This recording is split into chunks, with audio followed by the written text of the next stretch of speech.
Whenever I see my mom, we'd go meet at the mall. It'd be once a month, and we'd meet, and I was always cry when I'm next to her because I missed her. And I'd always wonder when I was coming back, and she'd always say, soon, soon.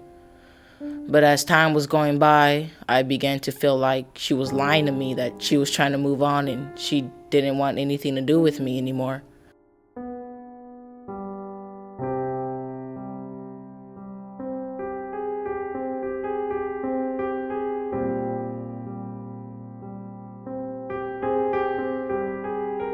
So I decided I wouldn't care no more. I'd lie, I'd steal, I'd come home when I felt like it, and I'd get in trouble. I'd lie to my foster parent about doing my work because I'd get away with it so much that lying was natural to me. I would start lying, I would steal from her. I don't know why, I just steal it and wouldn't do anything with it. I just keep it.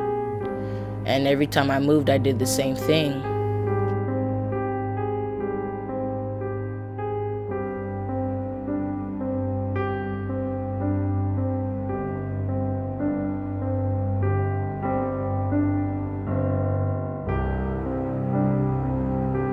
My grandma would believe me. She trusted me, and I lost her trust when report cards came out and I had an F. And after a while, I started to understand how that lying was so easy to me. I thought no one would get hurt, but it hurt people, and it hurt the people around me that I cared about.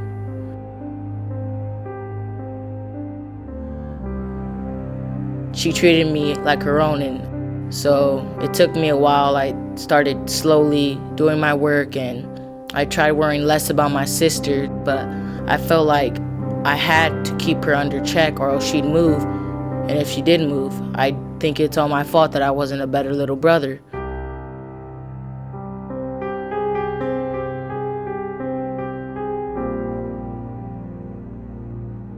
She died, and I stopped talking. I'd cry.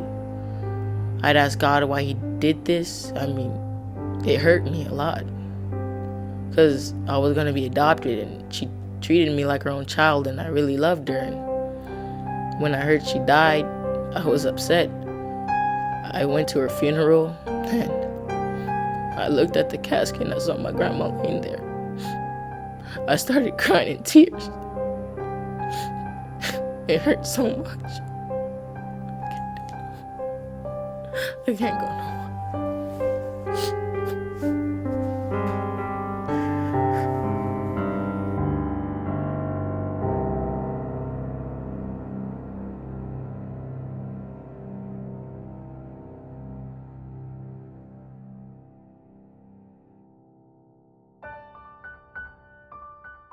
My son goes, hey, can Meda spend the night? And I said, well, if it's okay with his parents, I'd like to speak to him.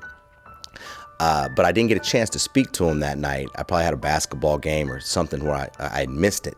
So so when I got back from my game that night, Meda was there, and he had spent the night. And that was about the second or third day that my kids were interacting with him. Meda ended up staying with us for the next 4 weeks. He actually never went home. I started to ask questions because I'm a talker, and I kind of found out where he came from. He was living in a foster home 5 doors down from where we lived, and it wasn't his first foster home. Actually, it was his 16th foster home, and he basically told me his story, and we were just burdened, I guess is the best word.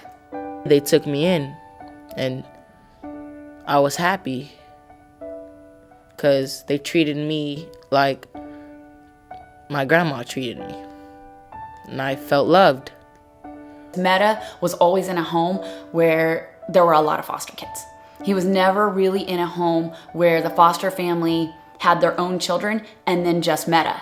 So for us, it was, it was a stretch for us, but it was also a stretch for Meda, because now it was almost like he was competing with our children to be loved, because that's really what Meda needed, was to be loved.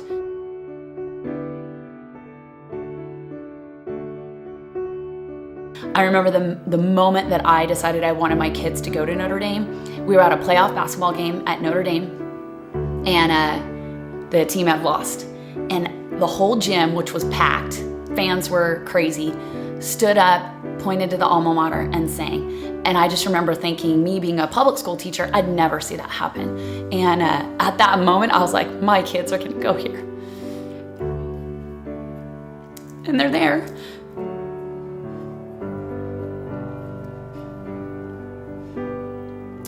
And I just feel like really thankful that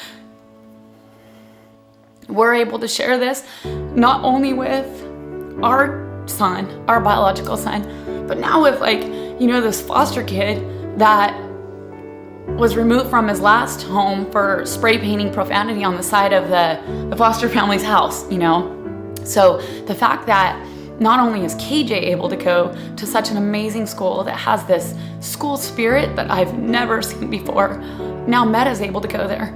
And at first, Meda did not like the idea that he was gonna go to private school and have to wear a uniform. And, I had to explain to him that, dude, this is because we love you. You're not just, living in our house, you're part of our family. And if KJ's gonna get that opportunity, you're gonna get it too. When I heard that I had to go to Notre Dame, I was like, I had to say goodbye to all my friends again, make new friends.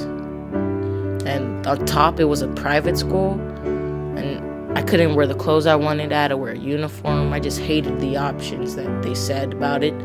But they said it was a good thing for my education, and I really didn't care about my education still. Now that Meda sees that this is all for his good, that discipline and structure and, just how hard academically Notre Dame is, he's starting to get it. He's starting to realize that if I don't turn in, my video production assignment, he's gonna go talk to my dad, and he's gonna be, sending me messages like, get your stuff turned in. Or if I don't turn in my religion project, he's getting a message from Miss Sebastian. Everybody at that school cares about him, and they care about KJ, and they care about every kid that goes to school there. There's a difference today. You can see a difference in that kid. 2.5 years ago, my wife called him Turtle because he would go in this shell. He had this shell he would go in, and you could tell it was a coping mechanism. In the last 3 or 4 months, the turtle has begun to come out of his shell. Not only do I feel love with the Robinsons, but I feel like I have a second family in Notre Dame. I thought this school was not going to be the best, and I thought I was going to hate it, and I actually like it. So, yeah, thankful for the opportunities they gave me.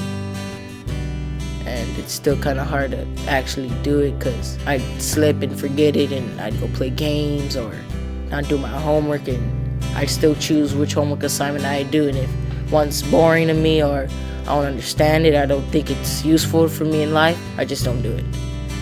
So I'm still trying to break that habit, but it's kind of hard. I've been doing it throughout my life.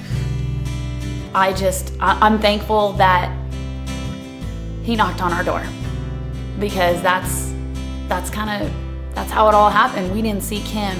He kind of found us. And when that happens, there's no denying that was God. God laid out this whole process, from beginning, and we don't even know where it's going to end.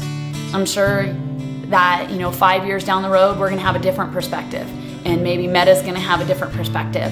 But right now, 2 years in, a little over 2 years in, this is where we're at. And it's a pretty good place to be.